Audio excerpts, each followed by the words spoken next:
Saludos a todos. Esta clase será acerca de señalización por óxido nítrico. Terminamos de ver cómo los segundos mensajeros amplifican la señal, especialmente un segundo mensajero de oro, que es el calcio. Decíamos que a través de unión interproteica y simplemente por el hecho de estimular la contracción muscular puede desencadenar fenómenos regulatorios importantes. Ustedes verán que cuando vean liberación de un neurotransmisor en las terminales postsinápticas, pues se encuentran canales de calcio que deben ser activados para la exocitosis de las vesículas.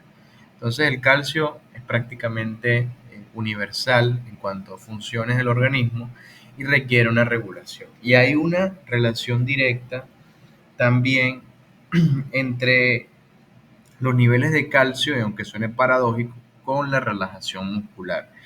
El calcio puede inducir relajación muscular lisa eh, y eso se genera a nivel de endotelio por la estimulación de la producción de un segundo mensajero que veremos en esta clase llamado óxido nítrico. Hasta el momento, pues, el segundo mensajero con naturaleza gaseosa, el único que hablaremos eh, a fondo en este curso, y por ende pues debe ser estudiado de manera eh, especial porque las señalizaciones por óxido nítrico son un pilar fundamental en los procesos regulatorios de presión arterial, de resistencia vascular periférica.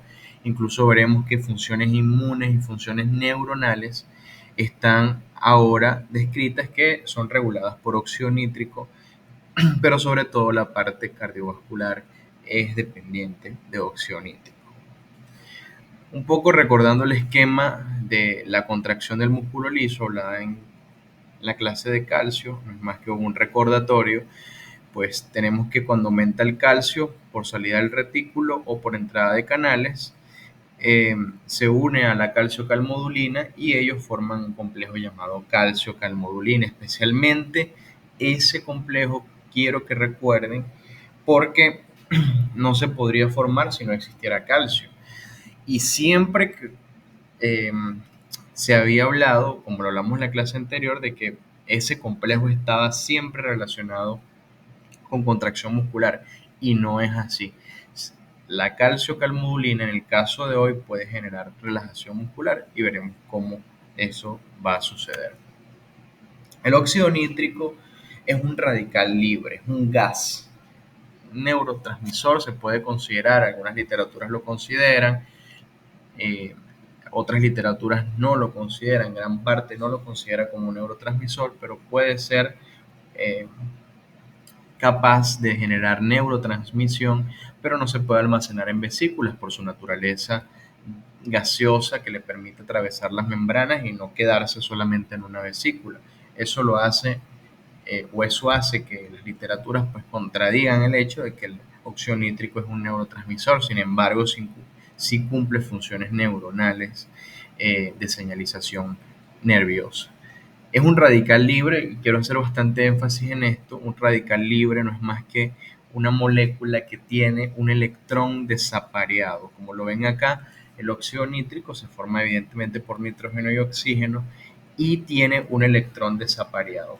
Esa naturaleza hace que el óxido nítrico tenga la tendencia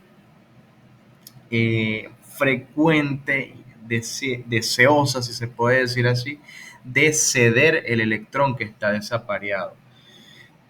Entonces, de esa manera, pues al ceder electrones a proteínas, a enzimas y a otras moléculas, hace que esa proteína que recibe el electrón, pues cambie su configuración electrónica, su configuración estructural y por ende cambie su función. Entonces, los radicales libres pueden modificar la función a través de un cambio a nivel estructural, especialmente desde el punto de vista atómico, porque le estamos cambiando digamos, ese balance electrónico, ese balance eléctrico que pueda tener por las cargas esa proteína o esa enzima en específico.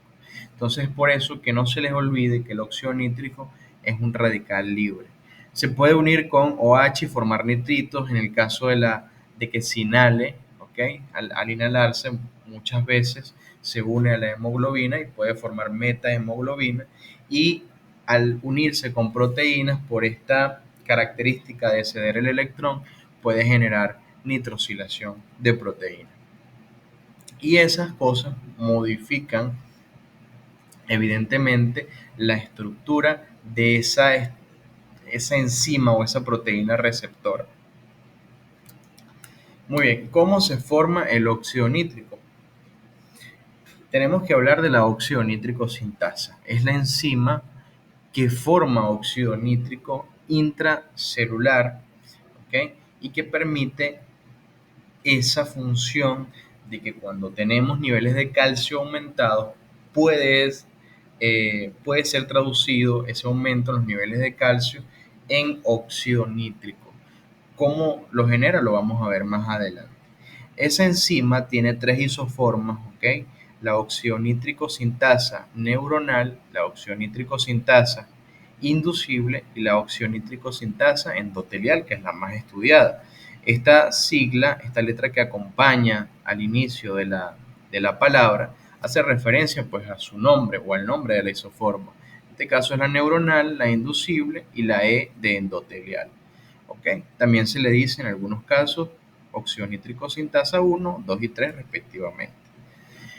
¿Qué sustrato toma la oxionítrico sintasa para generar óxido nítrico? Fíjense que si lo vemos si lo vemos en la parte izquierda de este esquema, está la arginina, ¿okay? Está el NADPH y está el oxígeno. La arginina es el sustrato principal de la enzima oxionítrico sintasa. Ella utiliza arginina, un aminoácido, y lo transforma a óxido nítrico, que es esto que ustedes ven acá, y citrulina. Evidentemente es una cadena de óxido-reducción lo que hace esta oxionítrico sintasa, porque utiliza NADPH y utiliza oxígeno. Fíjense que el resultado serían tres cosas: óxido nítrico, el NADP y la citrulina. La citrulina, ¿ok? Se dice que también puede tener una función de vasodilatadora, ¿ok? Vamos a verlo más adelante, la función vasodilatadora del óxido nítrico, pero no solamente, o esta enzima óxido nítrico sintasa no solamente nos da a nosotros como resultado una vasodilatación proveniente de óxido nítrico, sino que se ha descrito que la citrulina puede también ayudar a esa función de vasodilatación. Desde el punto de vista estructural, ella tiene un dominio reductasa, ¿ok? Que es el dominio que permite esa reacción de óxido de reducción, especialmente la acción de reducción, y un dominio oxigenasa. Entonces, esa síntesis de óxido nítrico, que no se les olvide, no es más que una cadena de óxido-reducción. Y este círculo verde es una de las cosas que más me interesa de esta imagen, es que también tiene un dominio para unión de la calcio-calmodulina o de la calmodulina en específico. Pero recuerden que para que se pueda activar la calmodulina necesita estar unida a calcio. Entonces la oxionítrico sintasa dentro de su estructura tiene un dominio para calmodulina, no se les olvide. Entonces acá lo vemos de manera más tridimensional, que hay un dominio, que es este verde que ustedes ven acá, para la calmodulina, y un dominio reductasa y un dominio oxigenasa. Una cadena de oxidorreducción, en conclusión, lo que genera esta enzima, y dentro de la estructura de esta enzima hay un dominio que permite regularla, está dado por la calmodulina. Eso nos da a pensar a nosotros, pues, que gracias a la calmodulina es que se activa la oxionítrico sintasa. Es necesario esa unión calcio-calmodulina activado para que pueda haber una actividad de oxionítrico sintasa, es decir, formación de óxido nítrico y de citrulina. Recordando un poco cuáles son las oxionítrico sintasas, sus isoformas, aquí tenemos la endotelial, la inducible y la neuronal. La neuronal en el tejido neuronal, la inducible está relacionada con cascadas inducibles inmunológicas, ¿ok? Muchas veces se le dice inducible o la I hace como mnemotecnia para decir que es inmune, ¿ok? Y fíjense la localización de ese inducible que está a nivel de los macrófagos. También, ¿ok? Y la más importante en este caso es la isoforma endotelial, ¿ok? Que también se le dice ENOS o endotelial oxionítrico sintasa. ¿Ok? Recordemos que estas son las siglas, pero en inglés. Entonces, la localización de esta enzima, y esto es la piedra angular de esta clase, es las células vasculares endoteliales. ¿Ok? Y aquí vemos las funciones de cada una. ¿Ok? Obviamente, en el caso de la endotelial, tiene función de vasodilatación, de vasoprotección, de inhibición de la ateroesclerosis, es decir, la formación de la placa de ateroma que obstruye a las arterias de nuestro organismo. Y también hay una función que no se coloca acá, pero es una función cardioprotectora. Vamos a hacer un poquito de énfasis en eso al final de la clase. Y en el caso de la inducible o la inmunológica, realmente se llama inducible, tiene como función una defensa inmune no específica, ¿ok? La respuesta inmune innata, mediación de la inflamación, shock séptico. ¿Ok? Especialmente estas dos son las funciones más importantes. Y a nivel neuronal permite la regulación de la presión arterial intracerebral y además de eso la plasticidad neuronal a través de la estimulación de receptores NMDA. A ver, ¿cómo sucede esto? Ya tenemos en nuestra mente la enzima oxionítrico sintasa tiene un sitio de activación dado por la calmodulina. ¿Ok? Entonces, si nosotros abrimos nuestro espectro de visión de lo que hemos visto anteriormente, pues por supuesto, quien activa la calmodulina es calcio. Sin calcio yo no puedo tener activación de la calcio-calmodulina, del complejo calcio-calmodulina. Y sin calcio-calmodulina, pues no activo la oxionítrico sintasa. ¿Qué pasa? Cuando a nivel endotelial aumentan las concentraciones de calcio de las diferentes fuentes que ya conversamos en la clase anterior, pues se forma el complejo calcio-calmodulina. Y a nivel endotelial, ese calcio no genera contracción muscular, no genera aumento en la tensión muscular, no activa la quinasa de la cadena ligera de miocina. Es decir, que no hay contracción en conclusión. ¿Por qué? Porque especialmente a nivel endotelial está la enzima oxidonítrico sintasa, la cual, como sabemos, tiene un dominio que permite activarla gracias a la unión de calmodulina. Entonces, en el caso endotelial, el calcio genera aumento del complejo calcio-calmodulina y por ende activación de la oxionítrico sintasa endotelial que producirá óxido nítrico. ¿Ok? Eso sucede a nivel endotelial. ¿Okay? Esta enzima no se expresa en otros órganos que tienen también músculo liso, ejemplo el útero, ejemplo las vías respiratorias, las vías urinarias, etc. Solamente sucede a nivel endotelial donde está esta enzima. Esta enzima no se expresa a nivel de los bronquios, por ejemplo. Es por eso que las cascadas de calcio a nivel bronquial generan contracción muscular y las cascadas de calcio a nivel endotelial generan vasodilatación porque se expresa el óxido nítrico y el óxido nítrico es vasodilatador. Vamos a ver cómo sucede la vasodilatación.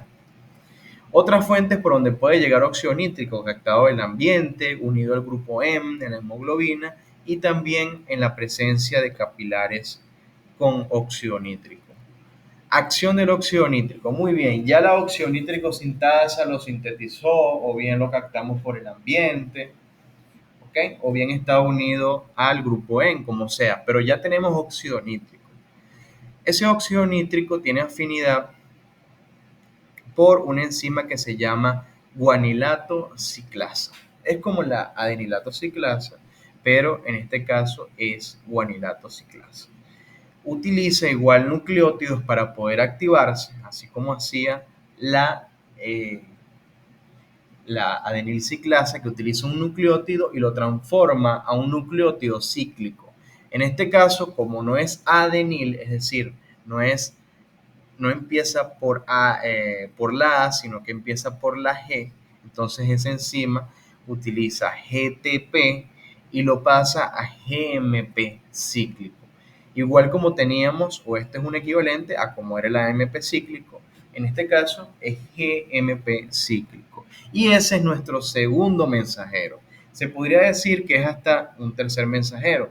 Es un poco más aguas abajo que eh, en comparación al AMP cíclico. Pero en conclusión, simplemente la guanilato ciclasa, ¿okay?, transforma de GTP a GMP cíclico.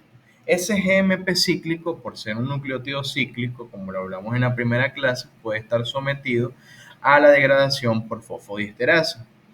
Y esa fosfodiesterasa degradan ese GMP cíclico disminuyendo su función. Pero si aún se encuentra disponible el GMP cíclico, ¿okay?, se une a una proteína quinasa tipo G. Y esa G viene dado porque es una proteína quinasa dependiente de GMP cíclico. GMP cíclico activa la proteína quinasa G y ella tiene distintas y diversas funciones. La vamos a ver un poquito más adelante, pero especialmente como la colocan acá de primera, activa a la miosina fosfatasa, la cual provoca relajación del músculo liso. Además de eso, puede activar al BASP, que genera inhibición de la agregación plaquetaria, y además de eso también puede tener una actividad a nivel nuclear generando cambios en la expresión de genes, sobre todo genes relacionados con hipoxia, genes relacionados con vasoconstricción, los puede inhibir y de esa manera promueve no solamente mecánicamente, sino también genéticamente la dilatación del músculo liso. Entonces esa guanilato ciclasa la podemos encontrar de dos formas. Una que se encuentra asociada a la membrana y otra que se encuentra soluble. Entonces, esa que se encuentra asociada a la membrana está en comunicación o tiene un dominio de comunicación con el exterior celular, llamado dominio extracelular, por supuesto, y sensa el óxido nítrico en ese lugar.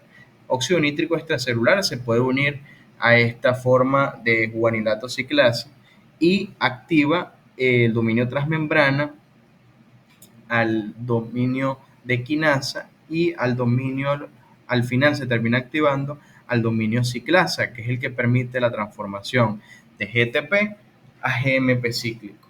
¿Ok? Eso es lo que permite que haya GMP cíclico y que ese GMP cíclico al final, como sabemos, se transforme en o permita la activación, quiero decir, de la PKG.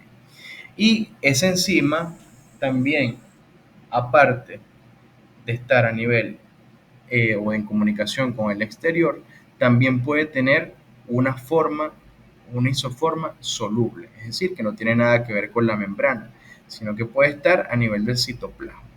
Y esa enzima tiene básicamente la misma función, que es la transformación de GTP a GMP cíclico para que se una a su PKG. Muy bien, entonces ya vamos en este punto. Ya estudiamos muy bien cuáles son las guanilatociclasas, la soluble y la que está en la membrana. Ya se generó GMP cíclico.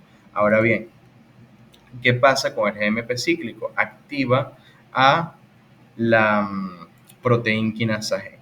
Recordábamos entonces que ese GMP cíclico puede estar regulado por la fosfodiesterasa, así como lo hacían con el AMP cíclico, especialmente la fosfodiesterasa 5 puede transformar de GMP cíclico a GMP, que es una forma no activa de ese GMP cíclico, pues entonces disminuyendo las concentraciones del producto funcional que es el GMP cíclico.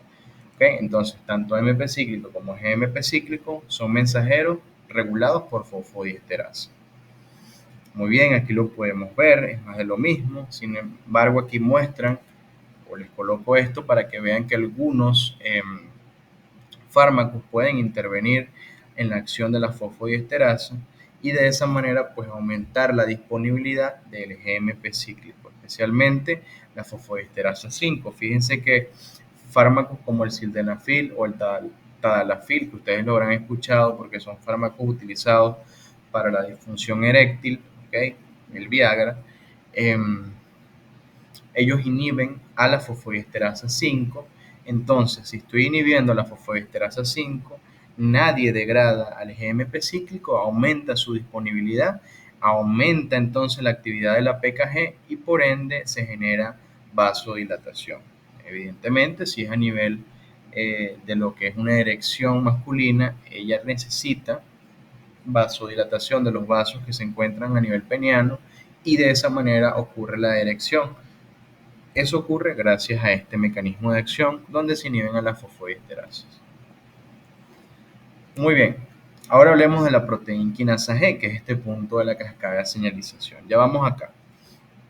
Esa proteína quinasa G, como les dije, es proteína quinasa dependiente de GMP cíclico.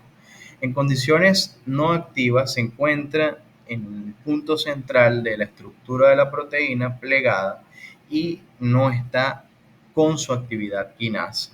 Entonces, cuando existe una unión del GMP cíclico, fíjense que se une en estas zonas, ¿ok? En estos dominios para unión de GMP cíclicos que son los CIS 195. Al unirse GMP cíclico allí, hace que se despliegue la proteína quinasa G, perdón, y de esa manera hace que pueda unirse el sustrato para su actividad quinasa. Esa PKG actúa en distintas maneras, así como lo hace la misma PKA que vimos en la clase pasada. Es muy parecido el mecanismo, pero actúa de distintas formas para disminuir de manera incesante los niveles de calcio. Y si yo disminuyo los niveles de calcio en una célula, pues estaré disminuyendo la contracción muscular. Entonces, fíjense que es como paradójico. Si yo estoy hablando de que el mismo calcio activó al óxido nítrico o activó la producción de óxido nítrico gracias a que activé la calmodulina y después la calmodulina activó la oxionítrico sintasa y se produjo óxido nítrico, pero ese mismo calcio puede producir contracción muscular y esa misma señal está generando vasodilatación por encima de la vasoconstricción. Entonces, ¿cómo se genera eso? Ok, PKG ya activada puede disminuir o puede inactivar a los canales de calcio plasmáticos en la membrana plasmática. También puede disminuir las concentraciones y la actividad de la fosfolipasa C beta. ¿Ok? Al inhibir a la fosfolipasa C-beta, tendremos menos cantidad de IP3 y recuerden, si tengo menos IP3, menos cantidad de calcio va a salir del retículo sarcoplásmico a través de esta vía que ya la hablamos en la clase del calcio. Y además, la PKG puede activar a la bomba que mete calcio hacia el retículo sarcoplásmico, que es la bomba cerca.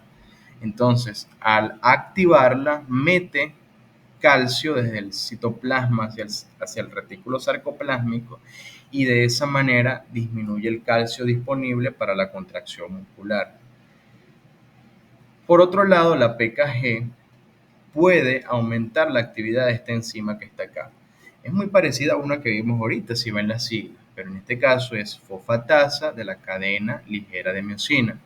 Pasa entonces o desfosforila a la cadena ligera de miosina y de esa manera, como no tiene fosfato, recordemos que ese marcaje de fosfato es el inicio de la contracción muscular y si se lo quito a la cadena ligera de miosina, pues se genera relajación del músculo liso. Todo esto ocurre especialmente en el músculo liso vascular, gracias a que en ese lugar se encuentra la oxionítrico-sintasa y esa oxionítrico-sintasa produce óxido nítrico. El óxido nítrico se une, como lo hablábamos en esta cascada, a la guanilato ciclasa soluble, se produce GMP cíclico y se activa la PKG que tiene todas estas funciones para disminuir los niveles de calcio y provocar relajación muscular. Esa relajación muscular la veremos expresada desde el punto de vista fisiológico vascular como una vasodilatación, que es un incremento del diámetro del vaso, y de esa manera pasa más sangre por ese vaso, aumenta el flujo de sangre, aumenta la irrigación de ese órgano en específico. Óxido nítrico, un mensajero de oro como conclusión. Función vascular, función homeostática y función cardíaca, como lo ven acá. Fíjense, son funciones súbitamente o digamos, en gran proporción estudiadas hoy en día. ¿Okay? El óxido nítrico es blanco farmacológico de muchos fármacos que se utilizan para disminuir la resistencia vascular y de esa manera disminuir la presión arterial. Es decir, es un antihipertensivo, si se le pudiera llamar, y promueve la cardioprotección, promueve la, la disminución de la aterosclerosis, y es por eso que se usa tanto hoy en día en nuestro uso cotidiano. Okay. Entonces, función vascular, fíjense que genera relajación vascular, lo que hablamos ahorita, vasodilatación, detiene la proliferación de las células musculares lisas, eso es patológico, que proliferen mucho. Desde el punto de vista homeostático, puede disminuir la trombosis, la agregación plaquetaria, lo vimos anteriormente, que inhibían a un factor relacionado con agregación plaquetaria, y pueden ser o pueden estar encargados de la relajación estimulada por hipoxia, que es que cuando la hemoglobina tiene poco oxígeno y el pH está bajo, es decir, está ácido, se libera óxido nítrico, y ese óxido nítrico, al ser vasodilatador, trata de compensar un poco ese proceso de hipoxia, aumentando el flujo sanguíneo al órgano que esté afectado. Eso ocurre, fíjense que puede ocurrir a nivel sistémico y a nivel coronario. Entonces está relacionado obviamente con función cardíaca. Y a nivel cardíaco puede generar también o ayudar a la relajación cardíaca, a la respiración mitocondrial, inhibe la respuesta de los receptores beta-adrenérgicos tipo 1, disminuye la frecuencia cardíaca, de esa manera protege un poco al corazón, a los vasos y a las respuestas homeostáticas, tanto sistémicas como coronarias. A nivel neuronal, recordemos que hay una oxionítrico-sintasa neuronal, que es esta que ustedes ven acá. Vamos a verlo por acá, en esta mejor. Existe algo que se llama neurotransmisión retrógrada, fíjense, que el calcio, como sabemos, activa la calciocalmodulina, esa calciocalmodulina la oxionítrico-sintasa, y ella, aunque esté a nivel de la neurona postsináptica, es decir, la que recibe la sinapsis, la que recibe el neurotransmisor, ese oxionítrico puede atravesar las membranas y llegar a la neurona presináptica, unirse a una guanilato ciclasa que se encuentra a nivel presináptico, se produce GMP cíclico, ese GMP cíclico activa la PKG, y la PKG se ha descrito que tiene capacidad de aumentar los niveles de PIP2 para que exista mayor liberación de el neurotransmisor a nivel de la neurona presináptica. Entonces, de manera retrógrada, lo que se llama neurotransmisión retrógrada, estás aumentando la exocitosis del neurotransmisor simplemente por aumentar los niveles de calcio allí en esa neurona postsináptica.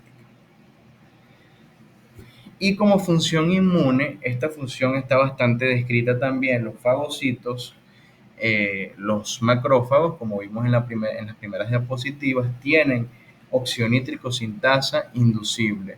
Ellas producen óxido nítrico. ¿Y para qué es ese óxido nítrico? ¿Para qué es ese óxido nítrico? Es para generar daño a las bacterias que estén fagocitando los macrófagos. Recordemos que los macrófagos, ellos se comen básicamente a los microorganismos que son exógenos, que están haciendo daño, y de esa manera pues inhiben un poco el daño que estén haciendo en el tejido. Cuando los fagocitan, forman un fagolisosoma, y una de las armas que utilizan para tratar de matar, si se le puede decir así, o disminuir la viabilidad de esa célula procariota que están comiéndose los macrófagos, es bombardeándolos de óxido nítrico. Y recordemos que una de las propiedades principales del óxido nítrico es que es un radical libre, y como es un radical libre, este que ustedes ven acá tiene un electrón desapareado que está buscando incesantemente cederse a otra proteína y cuando esa otra proteína lo recibe, pues cambia su estructura, cambia su función y puede morir. Eso mismo sucede a nivel del macrófago. El macrófago le bombardea óxido nítrico, que es un radical libre, hacia el interior, se forma peroxinitrito y de esa manera pues cambia la estructura de la célula bacteriana y muere porque las funciones se alteran.